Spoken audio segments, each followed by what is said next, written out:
بسم اللہ الرحمن الرحیم۔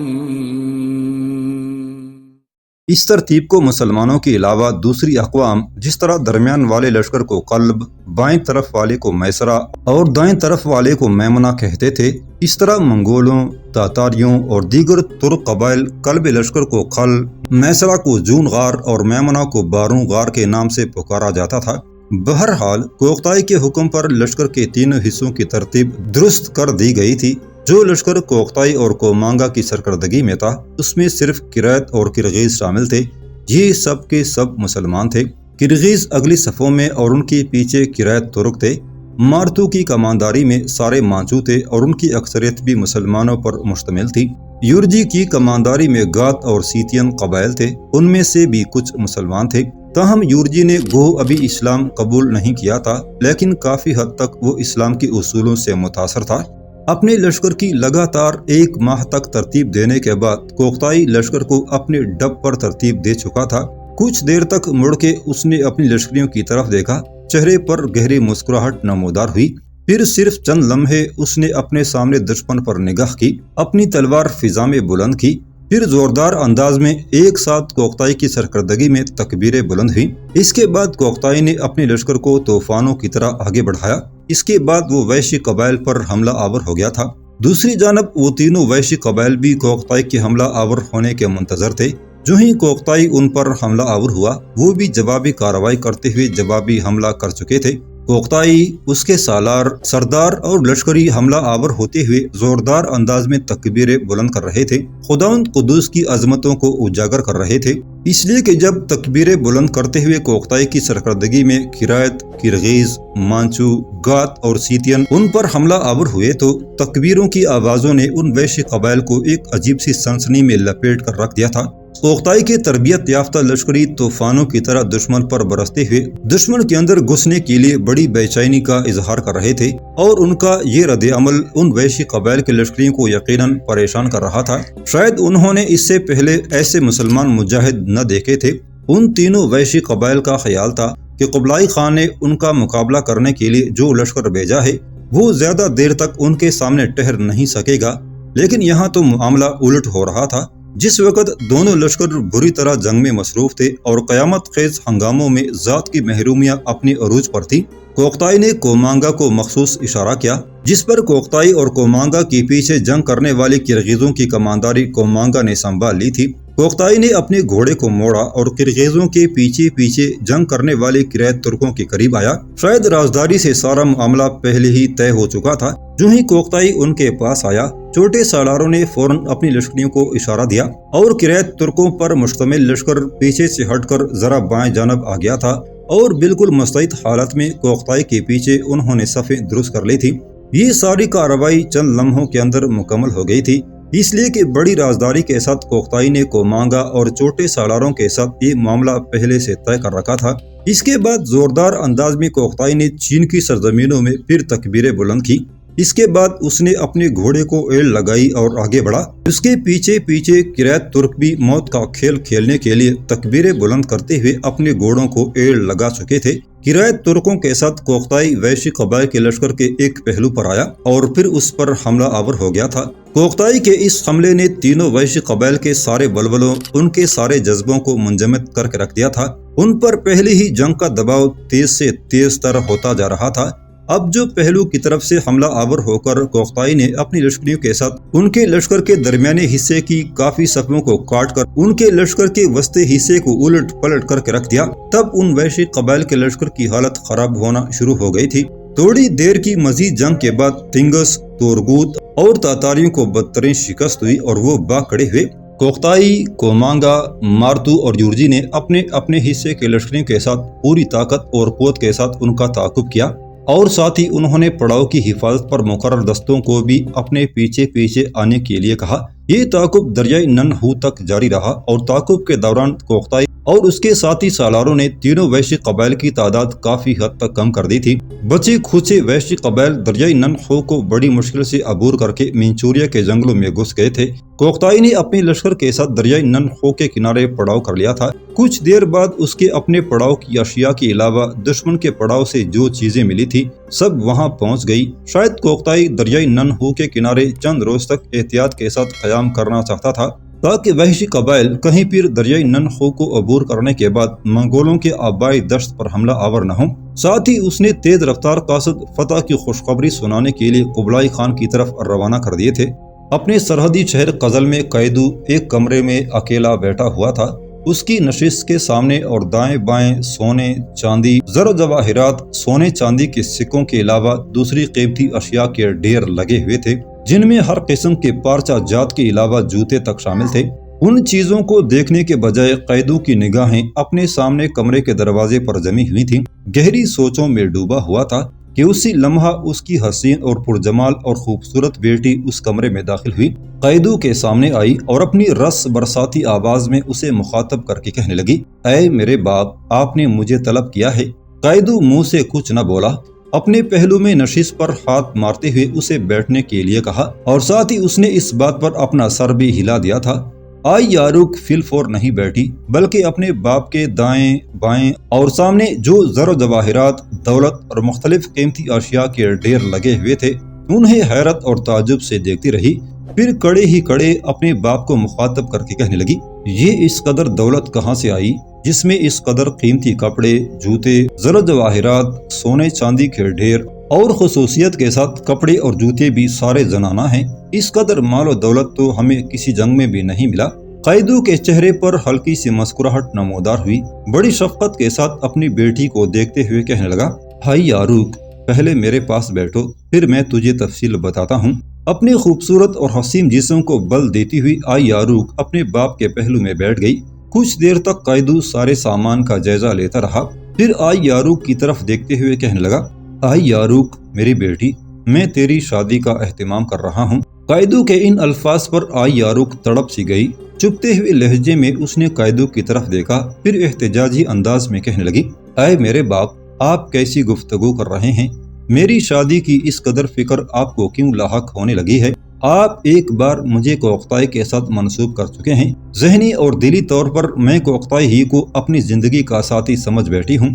گو نہ آپ نے کوکتائی کو جانا اور نہ میں نے اسے سمجھا کہ وہ کس قسم کا انسان ہے۔ وہ ایک انتہا درجے کا طاقتور اور تیغانی میں مہارت رکھنے والا نوجوان ہے۔ اسی بنا پر آپ اسے اپنے پاس روکنا چاہتے تھے اور میرے ساتھ اسے منسوب کر کے آپ نے ایک طرح کی اسے ترغیب دی کہ وہ دلائی لاما کو چھوڑ کر واپس ہمارے پاس آئے۔ اب جبکہ آپ مجھے اس کے حوالے کر چکے ہیں، مجھے اس سے منسوب کر چکے ہیں، تو میں اب دائمی طور پر اسے اپنی زندگی کا ساتھی تسلیم کر چکی ہوں۔ اگر وہ مجھے مل گیا تو میری خوش قسمتی، نہ ملا تو زندگی بھر شادی نہیں کروں گی۔ قیدو نے بڑی سنجیدگی سے آئی یاروک کی طرف دیکھا، پھر شفقت بھرے لہجے میں کہنے لگا، میری بیٹی، وہ تجھے کیسے ملے گا؟ وہ اس وقت قبلائی خان کے سپہ سالاروں میں سے ایک ہے۔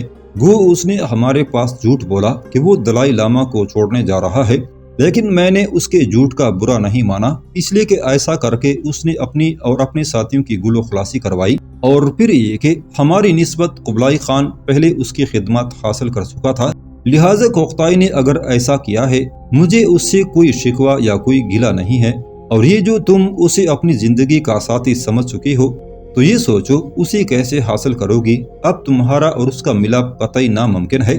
آئی یاروک تھوڑی دیر تک بڑے غور سے قیدو کی طرف دیکھتی رہی، پھر رس بھرے انداز میں کہنے لگی، ناممکن نہیں ہے میرے باپ، آپ جانتے ہیں کہ میں کوکتائی کو پسند کرنے لگی ہوں، اسے چاہنے اور اسے محبت کرنے لگی ہوں۔ میرا دل کہتا ہے کہ میرا یہ جذبہ ایک طرفہ نہیں ہے۔ اگر کوکتائی کے دل میں میرے لیے تھوڑی سی بھی محبت، چاہت کی تھوڑی سی بھی کسک ہوئی تو نیلے جاویدانی آسمان نے چاہا تو ایک روز ہم دونوں ملیں گے اور زندگی کے بقایا دن میاں بیوی کے حیثیت سے اکٹھے گزاریں گے۔ اے میرے باپ، یہ میرے دل، میرے ذہن اور میرے ضمیر کی پکار ہے، اور لگتا ہے ایسا ہو کر رہے گا۔ اب آپ کو ایک دم میری شادی کا خیال کیسے آ گیا؟ مجھے تو کوکتائی کا انتظار ہے اور میں اس کا انتظار کروں گی۔ مجھے ایک اور امید بھی ہے، ہو سکتا ہے جب ہم اریک بوغا پر اپنے آبائی دشت کو حاصل کرنے کے لیے حملہ آور ہوں تو قبلائی خان اریک بوغا کی مدد کے لیے کوقتائی کو ان سرزمینوں کی طرف بھیجے۔ اگر اس نے ایسا کیا تو میرے باپ میں اس سے رابطہ قائم کرنے کی کوشش کروں گی۔ میں ہر صورت میں اسے اپنی زندگی کا ساتھی بنانا چاہتی ہوں۔ یوں جانیں یہ میرا آخری فیصلہ ہے۔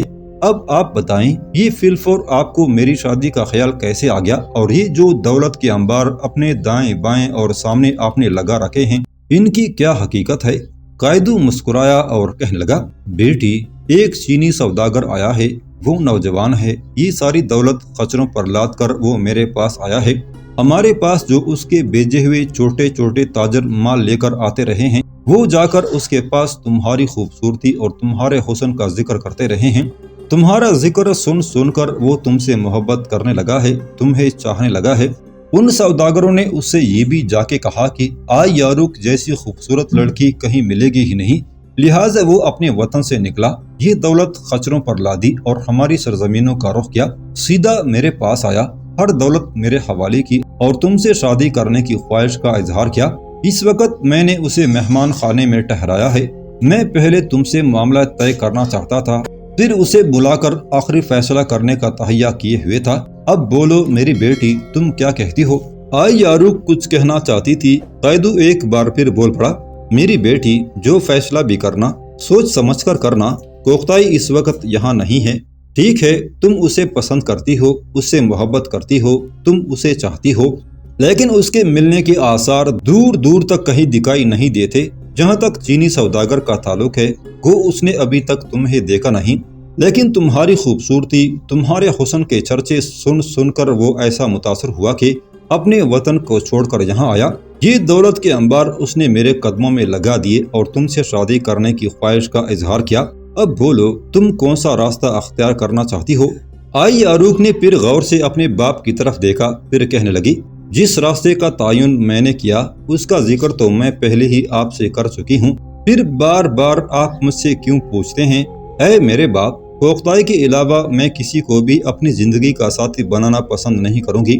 گو وہ ہمارے بدترین دشمن کے پاس چلا گیا ہے، پھر بھی میرے باپ میرے دل سے اس کی محبت زائل نہیں ہوئی، نہ اس کی چاہت میں کوئی فرق آیا ہے جو مجھے اس سے ہے۔ اب آپ مجھے یہ بتائیں کہ آپ سنجیدگی سے اس چینی سوداگر کے ساتھ میری شادی کے خواہاں ہیں یا آپ یہ دولت حاصل کرنا چاہتے ہیں؟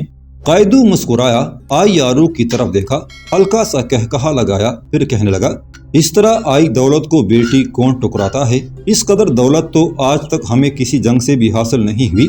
اگر یہ دولت ہمیں مل جاتی ہے تو پھر اس سے ہم اپنے دشمن کے خلاف جنگوں کا ایک طویل سلسلہ جاری رکھ سکتے ہیں۔ آئی یاروک نے کچھ سوچا، چہرے پر ہلکا سا تبسم نمودار ہوا، پھر کہنے لگی، اگر یہ بات ہے تو پھر آپ کو میری شادی سے کوئی غرض و غایت نہیں ہونی چاہیے۔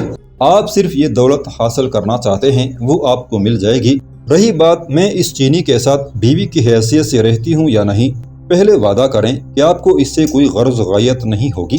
قائدو نے پھر ہلکا سا کہکہا لگایا، کہنے لگا، اس چینی سوداگر سے کوئی غرض و غایت نہیں، میں تو اس کی لائی ہوئی دولت حاصل کرنا چاہتا ہوں، اس کے علاوہ میرا اور کوئی مقصد نہیں۔ اگر تم کوقتائی ہی کو اپنی زندگی کا ساتھی بنا چکی ہو اور اسے اپنا شوہر بنانے کا تہیہ کیے ہوئے ہو تو میں تمہارے اس فیصلے کے آگے سر جھکا دوں گا۔ کوقتائی واقعی اس قابل ہے کہ اسے تمہاری زندگی کا ساتھی بنایا جائے۔ قائدو رکا، پھر سلسلہ کلام جاری رکھتے ہوئے کہہ رہا تھا، لیکن ایک اور بات بھی یاد رکھو، جب تک تم اس چینی سوداگر سے شادی نہیں کرتی ہو اس وقت تک یہ دولت ہمیں نہیں مل سکتی۔ آئی یاروک نے سوچا، اس کی آنکھوں میں چمک پیدا ہوئی، پھر کہنے لگی، آپ اس چینی سوداگر کو بلائیں ابھی اور اسی وقت میرے ساتھ اس کی شادی کرا دیں۔ میں بیوی کی حیثیت سے اس کے ساتھ رہتی ہوں یا نہیں یہ میرا اور اس کا معاملہ ہے، آپ اپنی دولت حاصل کر کے ایک طرف ہو جائیے گا، بس میں جانوں اور وہ چینی سوداگر جانے۔ قائدو نے مسکراتے ہوئے سر ہلایا اور پھر ایک مسلح جوان کو آواز دے کر بلایا۔ جب وہ اندر آیا تو قائدو نے اپنے سرکردہ لوگوں کے علاوہ اس چینی سوداگر کو بھی طلب کیا۔ وہ جوان تعظیم دے کر باہر نکل گیا تھا۔ تھوڑی دیر بعد اس کمرے میں قائدو کے سرکردہ سرداروں کے علاوہ وہ چینی سوداگر بھی آیا۔ اس نے جب آئی یاروک کو دیکھا تو دنگ رہ گیا۔ اس کے حسن سے وہ ایسا متاثر ہوا کہ ٹکٹکی باندھے آئی یاروک کو دیکھے جا رہا تھا۔ سارے سرداروں سے مشورہ کرنے کے بعد اس چینی سوداگر سے آئی یاروک کی شادی کا اہتمام کر دیا گیا تھا۔ مورخین نے چینی سوداگر کے ساتھ آئی یاروک کی شادی کا ذکر کیا ہے، لیکن بہت مختصر سے الفاظ میں۔ شادی کی تقریب کے دوران آئی یاروک نے اس چینی سوداگر کا جائزہ لیا جس سے اس کی شادی ہوئی تھی۔ عمر میں آئی یاروک سے کافی بڑا تھا، چھوٹے قد کا مگر توانا شخص تھا۔ اسے دیکھنے کے بعد آئی یاروک کے چہرے پر تنزیہ سے مسکراہٹ نمودار ہوئی۔ پیشانی پر ناپسندیدگی کی کئی لکیریں نمایاں ہو کر رہ گئی تھیں۔ تقریب کے اختتام پر جب سب لوگ وہاں سے اٹھ کر چلے گئے اور اس کمرے میں صرف آئی یاروک، قیدو اور چینی سوداگر رہ گئے، تب اپنے باپ کی موجودگی کے باوجود آئی یاروک نے کسی قدر بے تکلفی کا اظہار کرتے ہوئے چینی سوداگر کو مخاطب کیا۔ سب سے پہلے تو میں تمہیں اس سرزمین میں خوش آمدید کہتی ہوں، دوسرے میں تمہارا شکریہ ادا کرتی ہوں کہ تم میری خوبصورتی، میرے حسن کا چرچا سن کر مجھ سے شادی کرنے کے لیے ہماری سرزمینوں میں وارد ہوئے۔ اب جب کہ میرے باپ نے میری شادی تمہارے ساتھ کر دی ہے تو یاد رکھنا میں اس وقت تک بیوی کی حیثیت سے تمہارے ساتھ نہیں رہوں گی جب تک تم اپنے آپ کو ایک بہترین گھڑ سوار نہیں بنا لیتے۔ چینی سوداگر چونکا، بڑے غور سے اس نے آئی یاروک کی طرف دیکھا، پھر کہنے لگا، میں پہلے سے ایک عمدہ قسم کا گھڑ سوار ہوں، اس سلسلے میں مجھے کسی سے کوئی تربیت یا مشق کی ضرورت نہیں ہے۔ آئی یاروک نے کھا جانے والے انداز میں اس کی طرف دیکھا۔ بظاہر اس کے چہرے پر مسکراہٹ تھی، لیکن اس کی آنکھیں بتاتی تھی جیسے وہ اس چینی سوداگر کو چیر پھاڑ کر رکھ دے گی۔ تاہم چہرے پر مصنوعی بشاشت برساتے ہوئے کہنے لگی، اگر میں تمہاری اس گھڑ سواری کا امتحان لوں تب؟ چینی سوداگر جوش و جذبے میں چھاتی تانتے ہوئے کہنے لگا، امتحان لینا ہے تو ابھی اور اسی وقت لے سکتی ہو۔ آئی یاروک نے اپنے باپ قیدو کی طرف دیکھا اور اسے مخاطب کر کے کہنے لگی، میرے باپ ذرا اپنے چوبیدار سے کہیں کہ میرے گھوڑے کے علاوہ ایک اور گھوڑے پر ساز ڈال کر لائے۔ اس پر قیدو نے اپنے چوبیدار کو بلایا، آئی یاروک کے علاوہ ایک اور گھوڑا لانے کے لیے کہا۔ چوبیدار باہر چلا گیا۔ تھوڑی دیر بعد وہ لوٹا اور دونوں گھوڑے لانے کی اس نے اطلاع کر دی۔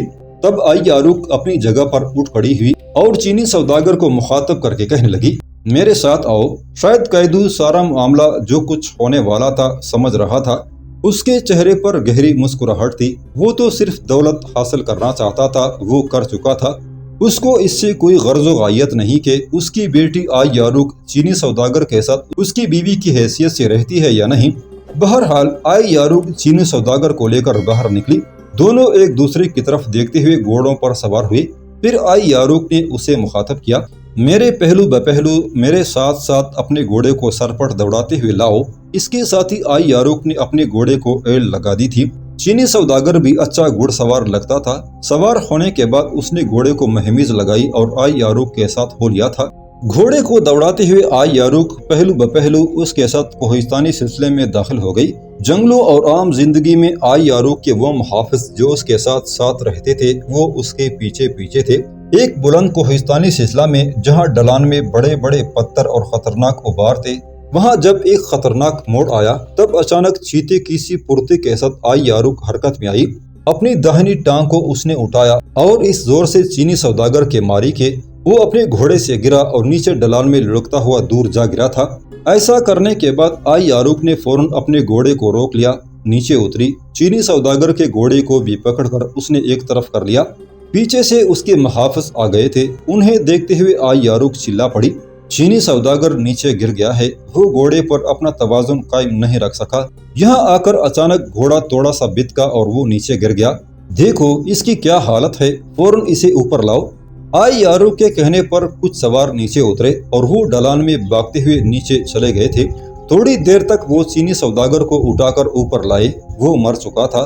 آئی یاروک شاید ایسا ہی چاہتی تھی، بظاہر مغموم تھی لیکن اندر ہی اندر مطمئن اور خوش تھی۔ پھر سب لوگ چینی سوداگر کی لاش لے کر واپس جا رہے تھے۔ چینی سوداگر کی لاش کو ٹھکانے لگانے کے بعد آئی یاروک جب اپنے باپ کے پاس آئی تو قیدو نے بڑے غور سے اس کی طرف دیکھا، پھر کہنے لگا، بیٹی مجھے یہ امید نہیں تھی کہ تم اس قدر جلدی اسے اپنے راستے کی دیوار سمجھ کر ہٹا دو گی۔ میں تو یہ جانتا تھا، بلکہ مجھے پختہ یقین تھا کہ بیوی کی حیثیت سے تم اس کے ساتھ نہیں رہو گی، لیکن مجھے یہ امید تھی کہ چند روز تم اسے برداشت کرو گی۔ بہرحال جو کچھ تم نے کیا ہے یہ تمہارا فیصلہ ہے، تمہارے فیصلے سے میں اتفاق کرتا ہوں۔ میں جانتا ہوں کوختائی کے علاوہ تو تم کسی کو اپنی زندگی کا ساتھی اور شوہر بنانا پسند نہیں کرو گی۔ ابھی جو معاملہ ہوا سو ہوا۔ اب میں تجھ سے یہ کہوں کہ 2 دن کے بعد لشکر یہاں سے کوچ کرے گا۔ ہم دونوں باپ بیٹی اپنے آبائی دشت پر اریک بوغا پر حملہ آور ہوں گے اور اپنی دشت کا زیادہ سے زیادہ حصہ اس سے حاصل کرنے کی کوشش کریں گے۔ اس وقت وہ اکیلا ہے۔ قبلائی خان، کوختائی، بایان اور دیگر بڑے بڑے منگول سالار اس وقت جنوبی چین میں مصروف ہیں، لہٰذا اس موقع سے فائدہ اٹھاتے ہوئے ہم اپنے آبائی دشت کے ایک حصے پر قبضہ کر سکتے ہیں۔ آئی یاروک نے مسکراتے ہوئے اپنے باپ کی اس تجویز سے اتفاق کیا۔ پھر 2 روز بعد دونوں باپ بیٹی اپنے لشکر اپنے سالاروں کے ساتھ دریائے ینسی کے کنارے اپنے سرحدی شہر قزل سے کوچ کر گئے تھے۔